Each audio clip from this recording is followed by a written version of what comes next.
Guys, How confident are you with your quarterback situation going into the week? Good, yeah, fine. Obviously, based on last week, obviously I performed better, not have any turnovers, but overall, yeah, fired up for this coming Saturday. Adrian practicing full go. Yeah, relatively. Yeah, no, he was good to go, man. Just in terms of his tempo, yeah, that was fine. Yeah. How do you get a freshman ready for 110,000 people? Block it out. They've prepared. They know the game plan and all the plays and all that sort of stuff. Just go out and play. Really, seriously, just go out and perform. Is it even a conversation you have with them? It's a great question. Not really, because going back to last spring when we talk about those sorts of things in relation to that question, hey, let's do our job, get our work done, plan your work your plan, then go out and let it rip. That's about as much as you can do with those guys. You don't want to make too big a deal of it. I think they understand they're going to Michigan and that sort of thing. They've all watched it on TV before, so yeah.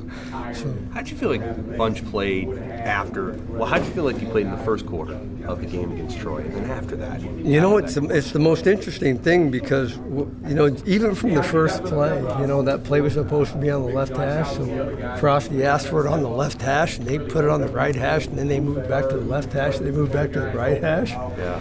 So here's his first play of the game. We've been rehearsing on the left hash, so you have field to work, and they put it on the boundary hash. So I thought overall he did a pretty good job. Obviously the turnovers, you don't want to have those sorts of things. And we've talked about that. But overall, just in terms of what our role was going to be within the framework of the game plan, I thought he did an okay job. Did you feel like he settled in after that interception? Because he threw that one into traffic, but after that, he got better. Yeah, and one of the things you talk about is never throw the ball down the middle, inside late, without assurance. Right. If you have assurance, great. So I asked him, I said, now Andrew, I got him on the phone. Andrew, did you have assurance? Yeah, Coach. I said, well, when we watch the tape, I'm going to find out. And it was like you said, it was pretty tight. Yeah. It was a ball that he would like to have back, obviously. Yeah. What jumps out about Michigan's defense to you this week? Oh, they're so multiple, and they're disciplined, and they fly around, they play extremely hard. The multiplicity of what they do, they continually try to confuse what you're doing up front with regards to protections, let's say, or even your run game assignments. That's the thing that probably jumps out the most to me, having played them, 2 years ago at UCF with, Coach Brown does a great job. And I know him a little bit because my two nephews went to Yale when he was coaching there, and he's a tremendous coach. How much does that affect the quarterback position? In terms of the protection In terms of the confusion issue, trying to confuse you. That piece of it in terms of the back end, yeah. That isn't a huge issue. Although when you're dealing with young quarterbacks, you want to make sure that they know what they're looking at. The up front piece of the puzzle, it can be a problem. It's a problem that for everybody they play, when you look at it.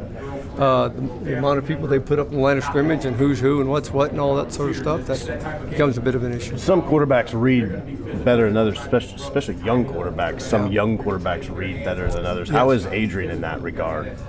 Adrian, in my experience since he's been here, has naturally good vision. He sees the field, and some guys, I think we talked about that when I first got here in spring. Some guys have that. Can you coach it up and make it better? Absolutely. But some guys just inherently have that ability, and so that's part of his profile. How hard is it to tempo Michigan just with how physical they are and how much they kind of can win on early downs?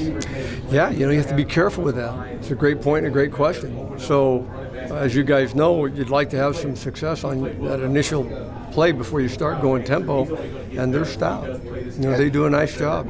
How are they in terms of being stout? How are they compared to the first two opponents?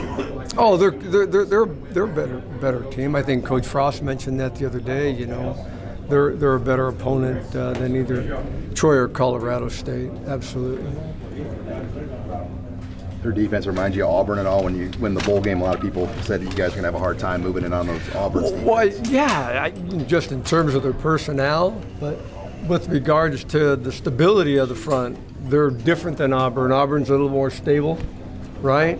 And you guys have seen Michigan play. It looks like they're playing with 19 guys out there. I mean, it's amazing what Coach Brown does with that. And from that standpoint, it's very similar to our defense in terms of the multiplicity of looks and where people are coming from.